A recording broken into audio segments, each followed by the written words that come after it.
দেখেন আমাদের বিলে মানে ধান কাটার পরে সব কিছু পড়ে থাকে। এখানে শুধু গ্রামের লোকেরা বিভিন্ন ধরনের পশু যেমন গরু ছাগল এগুলো কিন্তু চড়ায় মাঠে, মানে ছেড়ে দিছে যার যার স্বাধীন মতো। দেখেন কোনো বান্দা নেই, সবগুলো কিন্তু ছেড়ে দেওয়া, একটারও দড়ি লাগানো নেই। মুক্তভাবে তারা ঘাস খাচ্ছে। হ্যাঁ, এখানে কোনো মালিকানা নাই যে কোনটা কার, ছাগল বা গরু। ঠিক আছে, দেখেন কত বড় ফসলের মাঠ। এখন আর কোনো ফসল নেই। ফসল তোলার পরে সম্পূর্ণ মাঠে দেখেন শুধু ধান ক্ষেতের মোড়া রয়েছে আর সবুজ ঘাস। এই ঘাসগুলো গরু ছাগল সবগুলো খাইতেছে। দেখেন এই যে গরুর দেখেন কোনো দড়ি টড়ি কোনো কিছু দিয়ে বাঁধা নেই, সব কিছুই কিন্তু ছেড়ে দেওয়া। আর অন্যান্য জায়গায় দেখি যে গরুর গোয়ালের থাকলে নাকি গরু চুরি হয়ে যায়, আর এখানে কিন্তু এই গ্রামে কারো গরু ছাগল কেউ নিবে না। আর এই গরু ছাগলগুলো সবগুলো দেখেন, এই যে ভেড়া, এই যে ভেড়া, এই ভেড়াগুলো কিন্তু মাঠে ঘাস খাচ্ছে।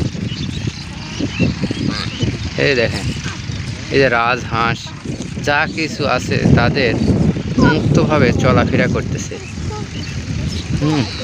আর এই যে এটা দেখতেছেন, এটা একটা পুকুরের গাছপালা দিয়ে বাড়িতে বোঝাই করে রেখেছে। পুকুরের পাড় জুড়ে শুধু গাছ আর গাছ। আর ওই যে ডিপ, এখান থেকে সেচ প্রকল্পের কাজ করা হয়, যেটা আলেপের ডিপ নামে পরিচিত। এখানে রাস্তা সংস্কারের কাজ চলতেছে। রাস্তার কাজের জন্য দেখেন এই যে ভেকু মাটি কাটতেছে, বালু উঠাইতেছে এবং এটা ট্রাক বোঝাই করতেছে। আর এই ট্রাকগুলো কিন্তু নিয়ে যে রাস্তাতে ভরাট করতেছে। আর ওই যে এগুলো হলো পাট ক্ষেত। এই পাট ক্ষেতগুলো আর কিছুদিন পর কাটা হবে। আর ওই দূরে দেখা যাচ্ছে ভুট্টার ক্ষেত, ওই যে যেগুলো পেকে গিয়েছে, ওই যে দেখেন কত গরু ছাগল। ঠিক আছে, আর এইগুলো হলো গ্রামের বাড়িঘর। এই গাছপালার ভিতরে বাড়িঘরগুলো আছে। হ্যাঁ, আর এই যে ট্রাক যাইতেছে, এখানে বালু বোঝাই করে যাইতেছে। রাস্তা সংস্কারের কাজ চলতেছে সেহেতু এই ট্রাকটি চলে যাচ্ছে। আর ওই যে ভেকু দিয়ে বালুগুলো ট্রাকে উঠানো হইতেছে এই যে দূরে। আসলে গ্রাম বাংলার এই দৃশ্যগুলো সত্যি মনোমুগ্ধকর।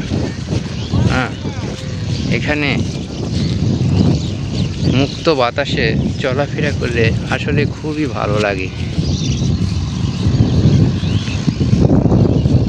সবাই যার যার প্রাকৃতিক পরিবেশগুলো উপভোগ করুন এবং নিজেকে তুলে ধরুন এই ভালোবাসার প্ল্যাটফর্মে। সবাই ভালো থাকবেন, সুস্থ থাকবেন।